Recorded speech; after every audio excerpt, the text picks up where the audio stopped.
Bien, écoutez, pour être honnête avec vous, je n'ai pas préparé de conférence et n'y voyez pas une indifférence quelconque, encore moins un mépris. Il faut y voir surtout, permettez-moi l'expression, une inconfortabilité. Nous avons assez perdu du temps. Quand j'entends M. Marzougui, je ne sais pas si je dois l'appeler Marzougui parce que les Marazig m'ont dit il y a 2 années qu'on ne veut plus qu'on lui donne ce nom-là. On peut tout dire sur la Tunisie aujourd'hui. Tout. Chacun de son côté, on peut tout dire. Il y a qui veulent boycotter, il y a qui veulent traiter le régime de je ne sais pas quoi.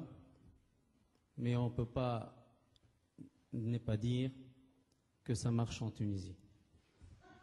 Ça marche. Écoutez. Non mais écoutez. Comment? Je peux vous le dire si vous voulez, mais avec un taux de croissance annuel de 5%, avec des transferts sociaux qui sont importants de 61% du budget de l'État, avec une liste électorale qui a augmenté de 1 400 000 nouveaux inscrits, avec 500 000 nouveaux jeunes inscrits sur la liste électorale, je peux vous assurer que ça marche. Et ça va marcher. S'il vous plaît, seulement. S'il vous plaît. Je comprends votre enthousiasme, je le comprends, mais vous ne connaissez pas la Tunisie.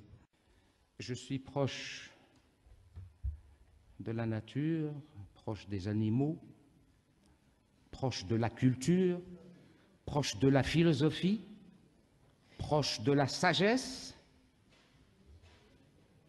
Je ne suis pas proche du régime. Cette échéance électorale, pour nous, c'est une échéance importante. Le peuple tunisien, contrairement à ce qu'a dit Sil Marzougui, qui apparemment il est un peu déconnecté par rapport à la société tunisienne, viendra, et vous allez voir, nombreux, pour élire le président de la République, le membre de la Chambre des députés, et de toutes les façons, les dés sont jetés et ces élections sont libres et les observateurs de tous les pays du monde seront sur place et rendez-vous est pris pour le 25 et pour après le 25. Et j'espère, en tout cas pour finir, je n'ai pas besoin de vos applaudissements, ne vous inquiétez pas pour moi. C'est Mohamed Najib Chebbi, vis-à-vis duquel j'ai beaucoup d'estime, est un chef de parti. Moi, je ne suis que chef de famille.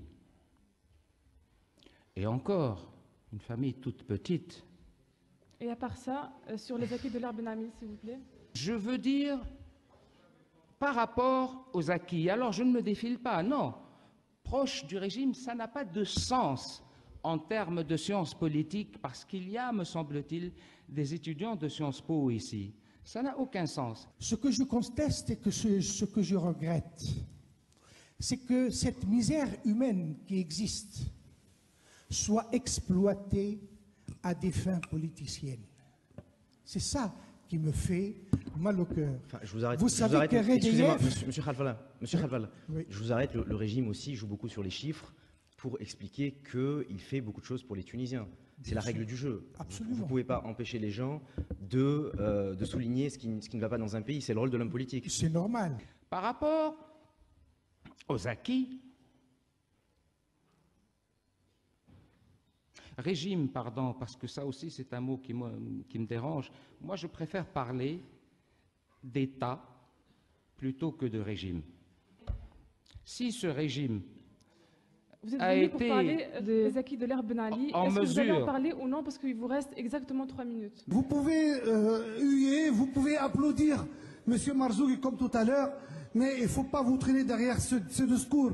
Ce discours, enfin, moi j'ai quelques années dans le compteur et je sais ce que c'est. Moi, à 20 ans, je manifestais contre Pinochet.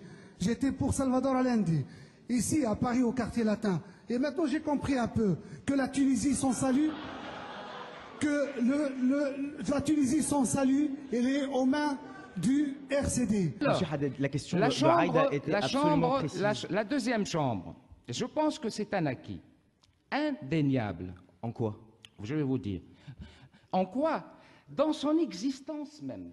Le fait qu'il existe, c'est un acquis. Et pourquoi? Ah, je vais vous dire pourquoi. Au même titre que le Sénat ou le Conseil constitutionnel français a été créé par la France, par De Gaulle, au même titre. C'est-à-dire le fait qu'il existe, théoriquement, c'est un grand acquis. Vous savez, Excusez-moi, excusez-moi, non, je suis obligé de vous corriger d'emblée. Le Conseil constitutionnel a été créé par De Gaulle pour limiter le rôle du Parlement. Ça n'a pas été une grande avancée pour la démocratie. je me suis fait mal comprendre. Je voulais exactement dire cela. C'est un acquis parce que cette instance a le temps de croître, a le temps de s'alimenter, a le temps de devenir consistante, a le temps de jouer le rôle auquel l'appelle sa vocation. Voilà ce que je veux dire. Ça veut dire qu'elle n'a pas ce rôle aujourd'hui? En d'autres, elle a un rôle aujourd'hui. Elle a un rôle. Elle existe. Je préfère qu'elle existe plutôt qu'elle n'existe pas. Mais si Voilà, elle, tout simplement. Mais quel est son rôle si elle ne sert à rien? Elle sert à beaucoup. Et par exemple? Par exemple, elle sert à ce à quoi sa sœur jumelle en France servait.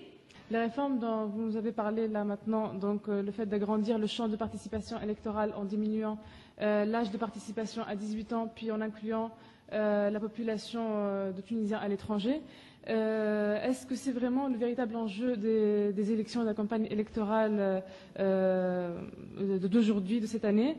Je vais résumer ça par une question extrêmement simple. Pensez-vous qu'aujourd'hui, les scores supérieurs à 95% sont crédibles? La question, elle se pose. Des scores supérieurs à 95 ou à 99%. Elle se pose la question. Est-ce qu'on peut essayer d'y réfléchir calmement? Est-ce qu'il y a une hypothèse, ou en tout cas, est-ce qu'il y a une explication à des scores comme cela? Il doit y avoir une explication rationnelle. Est-ce que c'est au niveau des citoyens qui ne voient pas d'alternative ailleurs et qui votent à plus de 99% pour Ben Ali? Est-ce que c'est au niveau des gouverneurs qui veulent faire du zèle ou à ceux qui sont dans le bureau de vote, qui sont chargés de vérifier les élections et qui font mal leur travail? Donc, ça doit coincer quelque part. Où est-ce que ça coince? Je ne peux pas répondre à une question pareille, je ne sais pas où ça coince. Mais ça coince. Puisque vous dites que ça coince. Alors demandez aux électeurs qui ont voté, ils vont vous dire pourquoi ils ont fait ce choix.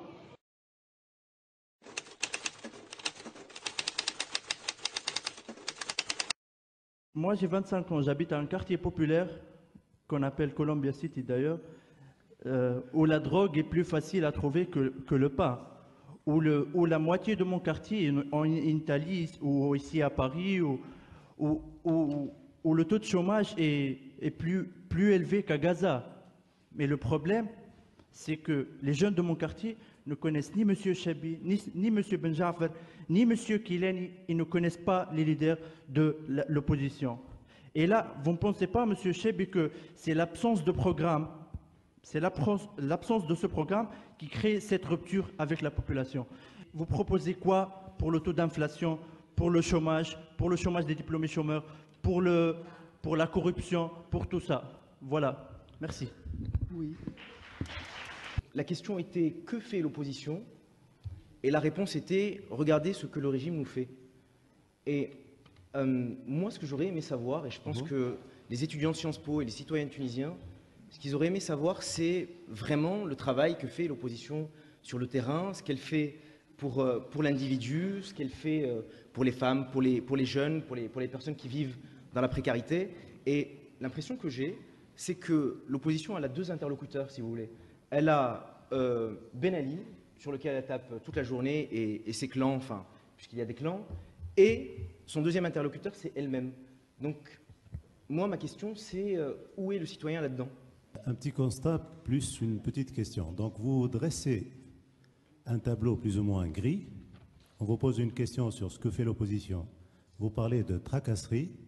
Que répondez-vous à beaucoup qui pensent que vous vous présentez uniquement pour avoir les 130 000 dinars de subvention? Est-ce que l'opposition, tout à l'heure, M. Moussa Marzouk était assis à l'aile gauche, ce n'est pas un jugement politique, M. Chebi au centre et M. Moussa Benjafar à droite. Je sais que ces opposants-là ne se voient pas, ils ne discutent pas, ils ne se concertent pas. Est-ce que le 26 octobre au matin, à 8 h, après l'annonce d'élection, vous seriez capable de vous mettre à table pour préparer une échéance future, peut-être avril 2010, les municipales, ou, comme l'a dit Séné Ben Achour, le vrai enjeu en 2014. Et je pense que nos partis politiques, bien qu'ils mènent un combat de l'opposition, je parle, un combat pour les libertés, je veux dire qu'il y a aussi d'autres champs de bataille qu'il faut mener. Il ne faut pas se limiter sur la liberté, la démocratie. Il s'agit de la pauvreté, il s'agit des gens qui meurent tous les jours, il s'agit du chômage, il s'agit les jeunes qui consomment de la drogue douce. Maintenant, si on ne sait pas, Zatla, je veux dire, le taux des jeunes qui sont en prison aujourd'hui. Je m'attendais en fait, comme tout jeune citoyen tunisien, à entendre au moins d'un opposant aujourd'hui parler de budget, parler de gestion, parler de ressources allouées à tel ou tel secteur. Je trouve que vous avez gâché une occasion de nous parler de vos idées, de vos projets, de vos programmes. Vous avez plus consacré votre temps à parler de la logistique, à parler de ce que vous fait le pouvoir. Moi, je ne fais partie d'aucun parti politique tunisien et je m'attendais aujourd'hui à avoir des idées diversifiées, que ce soit du pouvoir ou de l'opposition, pour pouvoir faire un choix.